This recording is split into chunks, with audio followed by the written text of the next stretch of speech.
महाराष्ट्र का राजनीतिक माहौल इस वक्त काफी चर्चाओं, आरोप प्रत्यारोप और दल बदल के कारण इस वक्त देश के नजरों में है। ऐसे में इस वक्त की सबसे बड़ी खबर महाराष्ट्र के कोकण विभाग से सामने आई है, जहां पर शिवसेना का गढ़ कहा जाता है। आपको बता दें कि कोकण के 3 विधानसभा क्षेत्रों में विभिन्न दलों के प्रतिनिधि उम्मीदवारी के लिए प्रतिस्पर्धा कर रहे हैं।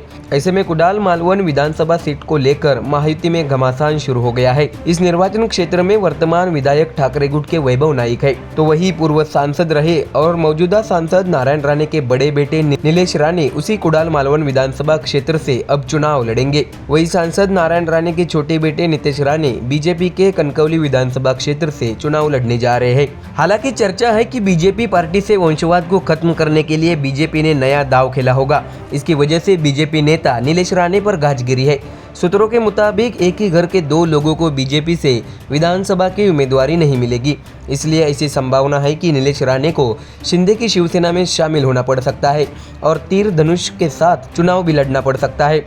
नीलेश राणे ने यह भी कहा है कि वह किसी भी स्थिति में कुडाल मालवन विधानसभा क्षेत्र से चुने जाएंगे। आपको बता दें कि सांसद नारायण राणे इस सीट से लोकसभा चुनाव जीते थे, इसलिए नीलेश राणे जीत के प्रति आश्वस्त है।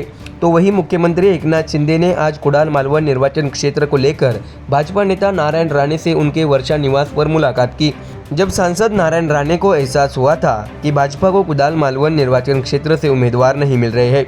हालांकि इस मुलाकात के बाद मुख्यमंत्री एकनाथ शिंदे ने उद्योग मंत्री उदय सामंत को तुरंत वर्षा आवास पर मिलने के लिए बुलाया। मुख्यमंत्री एकनाथ शिंदे ने उदय सामंत से कुडाल मालवन विधानसभा क्षेत्र को लेकर चर्चा की है। इसके बाद उदय सामंत ने मीडिया से बात करते हुए कहा कि नीलेश राणे कोकण के युवा नेता है। उदय सामंत ने यह भी बयान दिया कि अगर वे हमारी पार्टी में आते हैं तो हम उनका स्वागत करेंगे और उन्हें महायुति के तौर पर पूरी ताकत देंगे।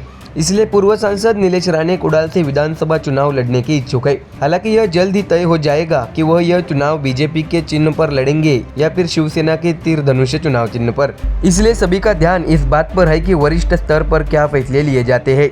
तो देखा अपने दर्शकों, बीजेपी और शिंदे गुट ने उद्धव ठाकरे का गढ़ माने जाने वाले कोकण पर भी अपना पैर जमा लिया है। ऐसे में आने वाले विधानसभा चुनाव में नारायण राणे की भूमिका पर भी सबकी नजर होगी। Bureau report, MDR news.